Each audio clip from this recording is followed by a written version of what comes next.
Do you ever get the feeling, gassing up your car, that you're doing something evil? After all, I'm told that every gallon I put in contributes to the death of the earth. The future of human civilization is at stake.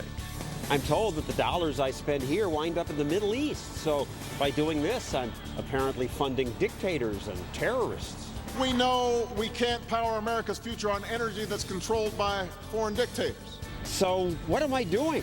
I'm sorry. I'll stop. I won't do this anymore. But wait a second. I need the gas. I need the drive. At home, I need electricity to power my appliances and keep the lights on. So what can I do? Is there an alternative? Yes, there is, I'm told. What if we could use fuels that aren't expensive, don't cause pollution, and are abundantly available right here at home? We have such fuels.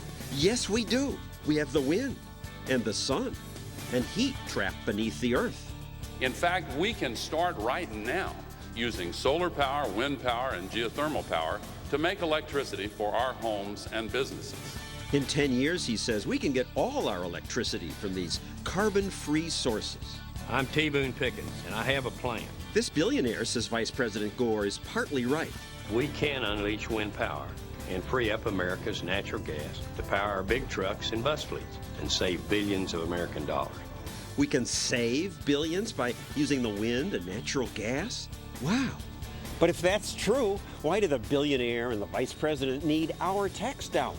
If there's an alternative to this oil, in a free country, someone will invent it and get rich selling it. Let the entrepreneurs compete. Let the politicians keep their hands out of my pocket.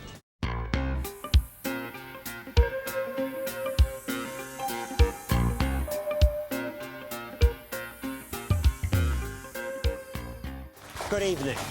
Energy independence, I'm told, should be America's goal.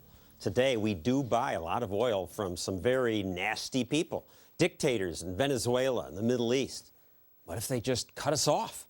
That fear is one reason that most every president and presidential candidate has promised to end this intolerable, excessive dependence on foreign energy sources. They promise bring us closer to energy independence for our country by 1980. By 1985. In 10 years. By the year 2025. Doesn't look like we're making much progress. Today, we are more reliant on foreign oil than ever. When Nixon was president, we imported 25% of our oil. Today, it's nearly 70%. It's a reason one oil billionaire has spent millions of his own dollars on an ad campaign pushing wind power and natural gas. Here's his first ad, which ran last year during the presidential campaign. Over $700 billion are leaving this country to foreign nations every year. That's 4 times the cost of the Iraqi war. We need action, and we need a plan. A year later, Pickens still didn't have that action he wanted. I'm back again, and we haven't done a thing to lower our dependency on foreign oil. The president's made a good start on wind and solar. That's only half the problem. Pickens' solution relies on more use of natural gas. Natural gas can power big trucks and bus fleets, lower our dependence, create jobs, and save billions of American dollars. Sounds good, so I'm honored now to be joined by Boone Pickens. Now let's talk about your plan, and let's start with wind. You, on your website, have a very interesting graph that talks about the U.S. wind corridor. Take a look here. Oh, okay, yeah.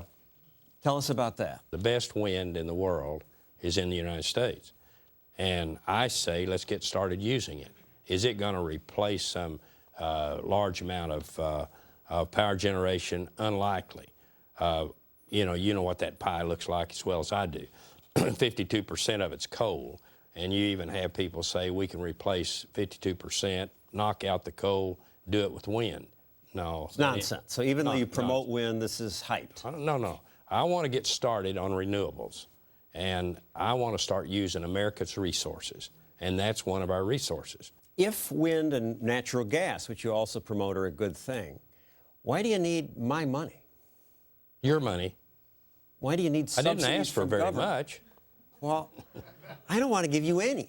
Oh, you're talking about H.R. 1835? Is that what we're... I'm talking about that you want government to give, first of all, there are already huge subsidies for wind power. And now you want some government help on natural gas. Well, the natural gas that I'm asking for is to get the 8.5 million vehicles, heavy-duty trucks. Those are what we call Class 5 through 8, 18-wheelers, 8.5 million of them.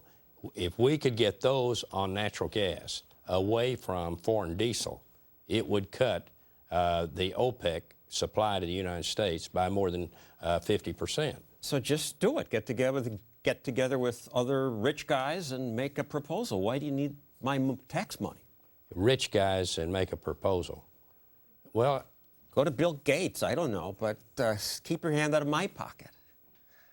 Oh, I don't know. You're not talking about much money here.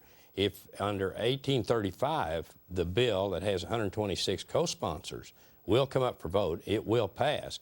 What does it mean out of your pocket? Do you know? No.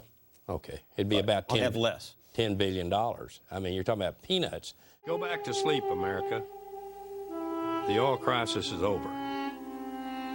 I don't think so. Our economy is bleeding billions for foreign oil, importing nearly 70%. Much of it from countries that don't like us. That's billions we should use to create American jobs. We have plenty of American natural gas to power our trucks and bus fleets. It's cheaper, cleaner, abundant, and it's ours. We've had our wake-up call. It's time to act. And what does that mean, we need to act? We need to put the pressure on Congress to pass H.R. 1835, and that moves you to natural gas as a serious transportation fuel. And Congress acting, and Congress moves us there. What do you mean? How does it move us there? Okay, they pass it. 1835 comes out. You have a diesel. You don't have to get rid of it, but when you get rid of it, you buy a domestic vehicle, a car or a truck that uses domestic fuel.